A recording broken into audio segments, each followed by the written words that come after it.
हर हर महादेव दोस्तों, मैं आशा करती हूँ कि आप सब ठीक होंगे।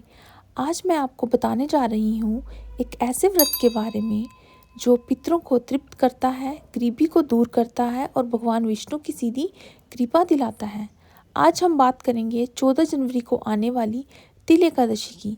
एक ऐसी एकादशी जो जीवन में अदृश्य पापों को भी नष्ट कर देती है।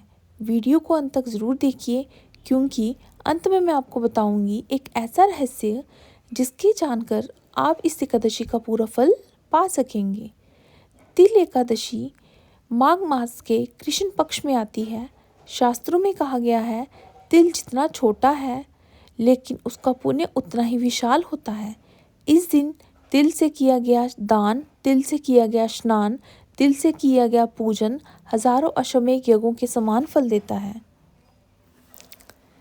यह एकादशी विशेष रूप से पितरदोष, कर्जा, दरिद्रता, अचानक रुकावट से मुक्ति दिलाने वाली मानी जाती है।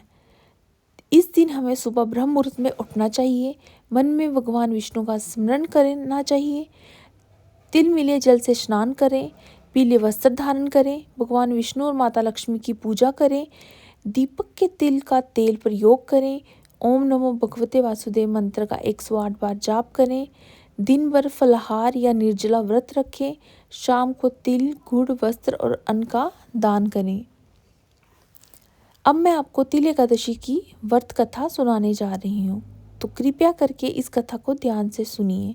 बहुत प्राचीन समय की बात है। एक नगर में एक ब्राह्मण दंपति रहता था। वह अत्यंत धर्मपरायण थे। हर व्रत रखते, हर तीर्थ जाते, हर देवता की पूजा करते। लेकिन उनके जीवन में एक कमी थी। वह दान तो करते थे, लेकिन केवल जल का दान। उन्होंने कभी अन्न, वस्त्र या तिल का दान नहीं किया। समय बीता और एक दिन उस ब्राह्मण की मृत्यु हो गई। ब्राह्मण स्वर्ग पहुंचा, लेकिन वहां उसे ना तृप्ति मिली ना संतोष। वह भूखा रहता, कमजोर रहता। तब उसने देवताओं से पूछा, मैंने जो जीवन भर धर्म किया, फिर ये कष्ट क्यों? देवताओं ने उत्तर दिया, तुम्हारे पुण्य बहुत है, लेकिन तिल का दान ना करने के कारण ये अभाव है। ब्राह्मण को पृथ्वी पर लौटने की अनुमति मिली। उसने अपनी पत्नी से सब बताया। पत्नी को गहरा पश्चाताप हुआ। उसने निश्चय किया, मैं तिल एकादशी का व्रत करूंगी, तिल का दान करूंगी और भगवान विष्णु जी से क्षमा मांगूंगी। पत्नी ने श्रद्धा से व्रत रखा, ब्राह्मणों को तिल दान किया, पितरों के नाम से तर्पण किया। तब विष्णु भगवान प्रकट हुए और बोले, हे देवी, तुम्हारा ये व्रत तुम्हारे पति को ही नहीं, 7 पीढ़ियों तक तृप्ति और मोक्ष देगा। उसी क्षण ब्राह्मण को स्वर्ग में पुण्य प्राप्ति, तृप्ति प्राप्त हुई। पितरों की आत्माओं को शांति, अचानक धन लाभ, घर में लक्ष्मी वास, संतान और वैवाहिक सुख, नकारात्मक ऊर्जा समाप्त, ये सब फल देती है ये तिल एकादशी।